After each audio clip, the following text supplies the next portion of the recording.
Hello friends, तो आप देख रहे हैं ऑलमाइटी जुडिशियल एकेडमी का वीडियो लेक्चर और आज हम बात करेंगे एडवांस रेंट और पगड़ी देना अपराध है। ये जानकर आपको खुशी होगी कि आपको जो एडवांस देना पड़ता है किसी भी किराए पे जाने के लिए, वो देना अपराध है। ना मकान मालिक मांग सकता है, ना आपको देने की ज़रूरत है।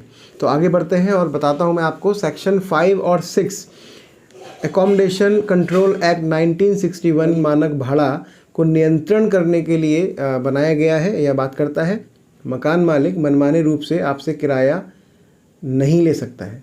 अगर मकान मालिक और किराएदार ने कोई एग्रीमेंट बनवा भी लिया है, एग्जांपल के तौर पे बता दूं आपको कि अगर मान लो किसी मकान मालिक और किराएदार ने एग्रीमेंट बनवा लिया और उसका 5,000 रुपये का किराया मान लो रख दिया, ठीक है। बाद में पता चलता है कि यहाँ का स्टैंडर्ड रेट इतना है ही नहीं, वो जहाँ पे भी वो अकोमोडेशन या रेंट पे रहता है किराएदार, अगर वो स्टैंडर्ड रेट वहाँ का नहीं है तो इस एग्रीमेंट से कोई फ़र्क नहीं पड़ेगा, वो उतना ही माना जाएगा जितना स्टैंडर्ड रेट है। अगर मान लो 5,000 रुपये उसमें लिखवा दिया एग्रीमेंट पे और मान लो स्टैंडर्ड रेट 4,000 रुपये का है, तो वो 5,000 रुपये जो लिखे गए हैं वो 4,000 के तौर पर ही माना जाएगा। तो इसलिए एग्रीमेंट का फ़र्क नहीं पड़ता है, क्योंकि कभी कभी क्या होता है कि मकान मालिक किसी मजबूरी वश आए हुए किराएदार को, मान लो किसी किराएदार को बहुत ज़रूरी से बहुत जल्दी से किसी किराए मकान की ज़रूरत है, तो अब उसे लगेगा ना कि ये तो मजबूर है लेने के लिए, तो इसलिए इससे हम किराया बढ़ा के लेते हैं। तो ऐसा कई बार मकान मालिक कर लेते हैं। मान लो 4,000 का किराया है, वो 6,000 में दे रहा है मकान, तो इसलिए उस एग्रीमेंट बनवाने का भी कोई असर नहीं पड़ेगा, कोई फ़र्क नहीं पड़ता है, क्योंकि ऐसा कई बार देखा गया है कि ऐसा हो जाता है।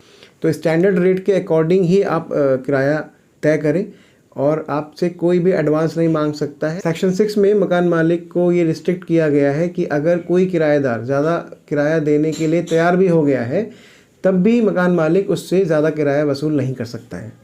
किसी भी तरह का एडवांस और पगड़ी नहीं ले सकता है, और रुपयों के रूप में ही नहीं बल्कि किसी वस्तु के रूप में भी नहीं ले सकता है। मान लो कोई मकान मालिक आपसे ये कहने लग जाए कि ठीक है, मुझे एडवांस में कैश मत दो, अपनी कोई चीज़ मुझे रख दो सिक्योरिटी के रूप में, तब भी वो ऐसा नहीं कर सकता। करना भी इलीगल होगा, अपराध होगा। सब क्लॉज 3 ये बोलता है कि अगर मान लो कोई किराएदार मकान मालिक के घर में घुस के बैठा हुआ है और वो निकल नहीं रहा है वहाँ से या जा नहीं रहा है, और वो कहता है मान लो मकान मालिक से कि लाओ मुझे कुछ पैसे दे दो और मैं निकल जाऊँगा, तो ये भी जो पैसे वो मांग रहा है वो भी एक पगड़ी के रूप में होते हैं या हुए, इसीलिए वो भी ऐसा नहीं कर सकता है, चाहे वो टेनेंट हो या सब टेनेंट हो। तो समझ में आया। सब क्लॉज 3 जो है वो किराएदार के लिए है, बाकी सेक्शन 6 में रिस्ट्रिक्ट किया गया मकान मालिक को, और सेक्शन 5 जो है वो अकोमोडेशन 1961 जो उचित भाड़ा है उसको नियंत्रण करता है, ठीक है। सब क्लॉज 4 में आते हैं।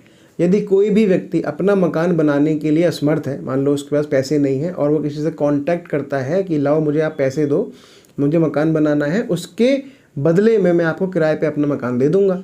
तो इसके लिए कुछ बातें हैं जो होनी चाहिए। एक कॉन्ट्रैक्ट जो इनके आपस में हो रहा है वो राइटिंग में होना चाहिए। दूसरी बात, ये सब लिखा होना चाहिए कि मैं आपको पैसे दे रहा हूँ और आप मुझे किराए पे मकान देंगे। तीसरी बात, हाँ, जो मकान के लिए फाइनेंस कर रहा है, ठीक है ना, वो जो फाइनेंस होगा वो 5 साल के किराए से ज़्यादा नहीं हो सकता है। इधर जो ये जो किराया होगा, क्योंकि फाइनेंस किया है किसी ने मकान बनाने के लिए, अब वो रहेगा उस मकान में 5 साल के लिए, तो वो जो किराया होगा, वो जो पैसे फाइनेंस के लिए दिए गए हैं, वो उसने अपने किराए में एडजस्ट करेगा।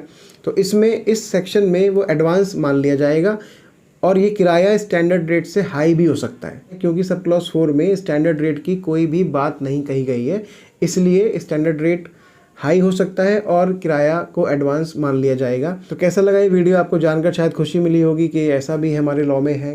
तो आप कमेंट बॉक्स में कोई भी सवाल मुझसे पूछ सकते हैं, कोई अपना जानकारी शेयर कर सकते हैं, और देखते रहें अपना favourite channel. Thank you so much. Have a nice day.